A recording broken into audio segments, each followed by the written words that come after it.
Desce mais uma dose pros cachaceiros, velho. Bom dia, boa tarde, boa noite, amigos. Como foi o carnaval de vocês? Foi bom? Então, tô aqui ouvindo o Natson Ferinha, tomando uma cervejinha, e eu vou tentar gravar para vocês as notícias mais importantes de Alagoas, do Brasil, do mundo e da ciência que eu li essa semana, para manter a nossa comunidade bem informada, num clima mais leve, tá certo? Chama! Eita paixão boa da peste! Começando com as notícias de Alagoas. Amigos, vocês ficaram sabendo do que aconteceu com o cão Apollo em Maceió? Pois então, ele fugiu de casa e acabou se perdendo. Depois ele chegou a ser resgatado pelo corpo de bombeiro e aí ele foi levado para o centro de zoonoses. Mas lá, rapaz, ele acabou sendo feito eutanásia nele, sabe? Quando matam um cachorro. Pois então, quando esse escândalo foi descoberto, a OAB do Estado entrou com uma solicitação junto ao Ministério Público do Estado para apurar o caso. Agora, vamos ver no que é que vai dar isso aí, né? A Secretaria Municipal de Saúde já afastou o responsável e abriu uma sindicância sobre esse assunto aí. Uma outra coisa também que aconteceu essa semana em Maceió foi que, após a denúncia da vereadora Tecanelma, o Ministério Público Federal recomendou que a Braskem, aquela mesma que já fundou uns 4 bairros em Maceió, interrompa a extração de areia das chamadas dunas de cavalo russo, lá em Marechal. A areia era servida justamente para preencher as minas de sal gema em Maceió. Uma outra notícia importante que envolve Alagoas foi que o ex-diretor do Detran, Adroaldo Catão, é o novo secretário nacional de trânsito do Ministério dos Transportes. Ele foi convidado pelo ex-governador de Alagoas, Renanzinho, e agora atual ministro dos Transportes. E a última notícia de Alagoas é que 66 reeducandos de Alagoas, ou seja, ex-presos, foram aprovados no Enem desse ano. Esse número foi 12 vezes maior que no ano passado. Eu não vou aceitar. Agora, enquanto eu leio as notícias do Brasil, vamos acompanhando o Ferinha na sua aliança. Chama! Você diz que não faz amor. Quem não bebe tá maluco, viu? Tá maluco. Então vamos lá, falar das notícias. Então, muitas das escolas de samba do Rio de Janeiro no último carnaval homenagearam orixás, né? De religiões africanas. As homenagens aos orixás nas escolas de samba são uma importante ferramenta contra o racismo religioso, afirmam alguns especialistas. No Rio de Janeiro, a fundação de agremiações tradicionais aconteceu em terreiros, e barracão é uma palavra usada para designar tanto as sedes das escolas quanto espaços religiosos do candomblé. Importante que a gente tenha respeito às religiões alheias, né? A gente tem a nossa, tem que respeitar dos outros, né? Agora, a notícia que mais chocou o Brasil na semana passada foi realmente a questão dos deslizamentos lá no interior de São Paulo, né?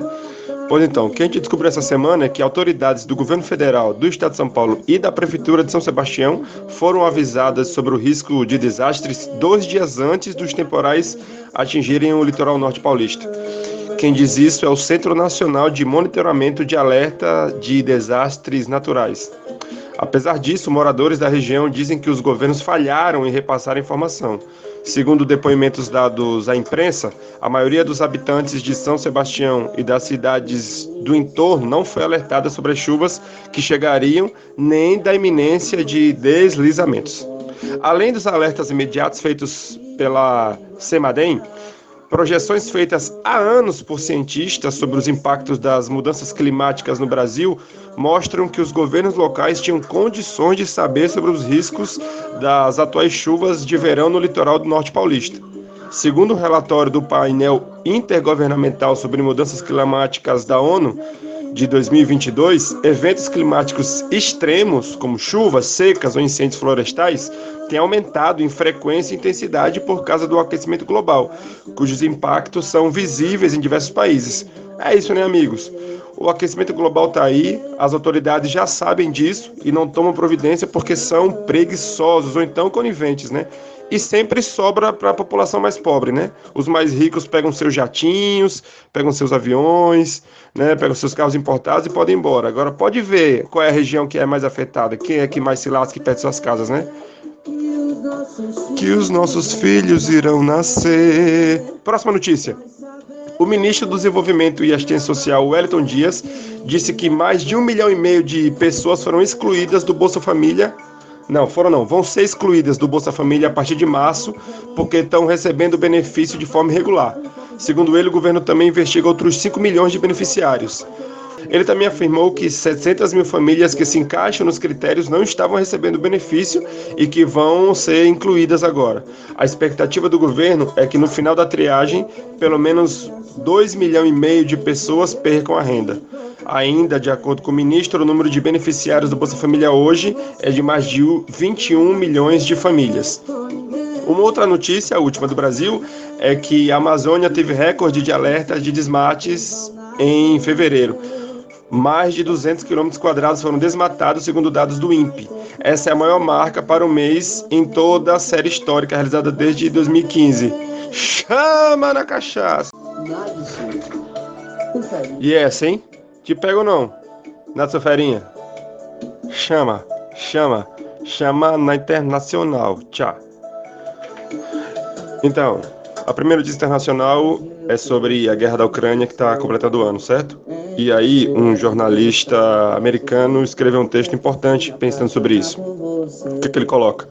Qual é o cenário que as potências do Ocidente desejam que se concretize na Ucrânia? O que o Ocidente visualiza quando imagina um quadro de vitória na guerra?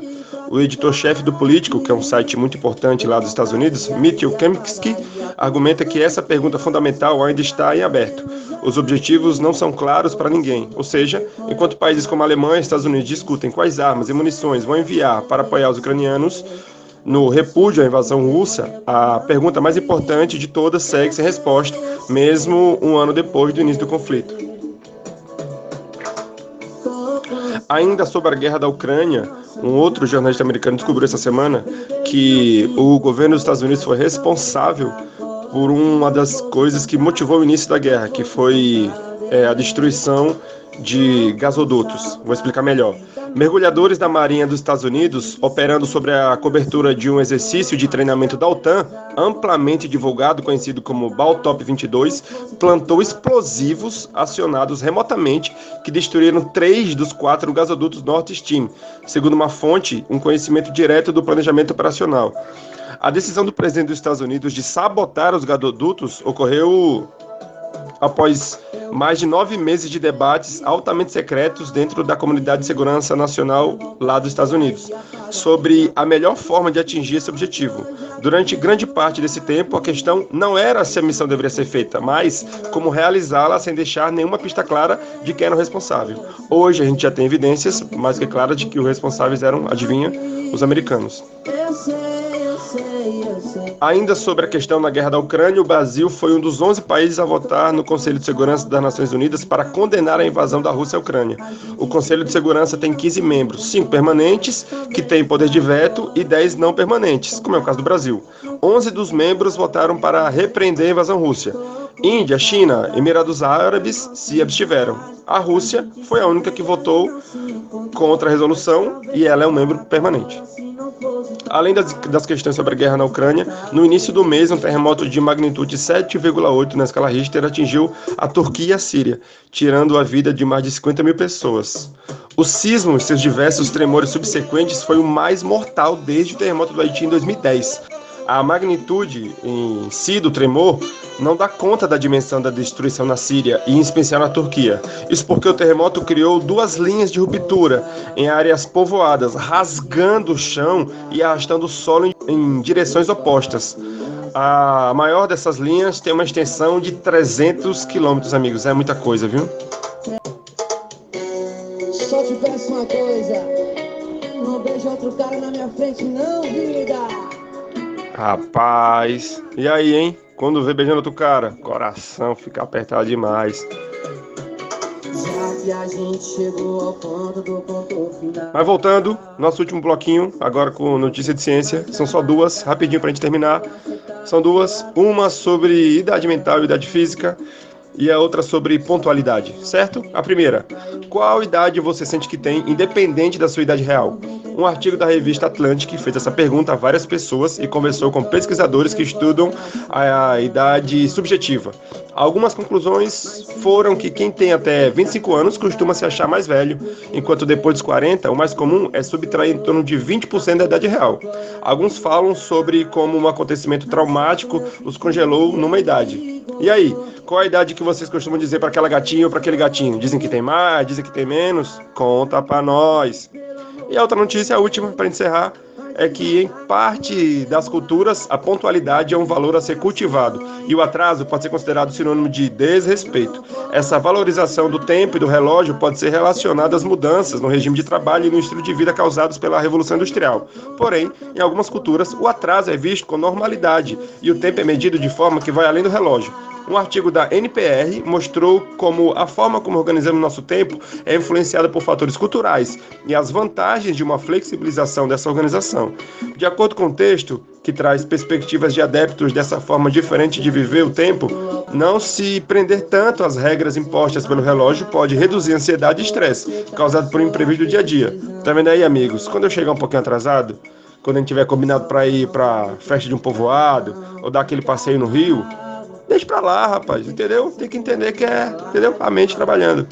Amigos, as notícias são essas, tá? Tentei deixar mais descontraído dessa vez. Diga aí se vocês gostaram, se ficou mais legal assim. Eu achei mais divertido. Chama. Bom domingo, boa semana a todos. Fiquem com Deus.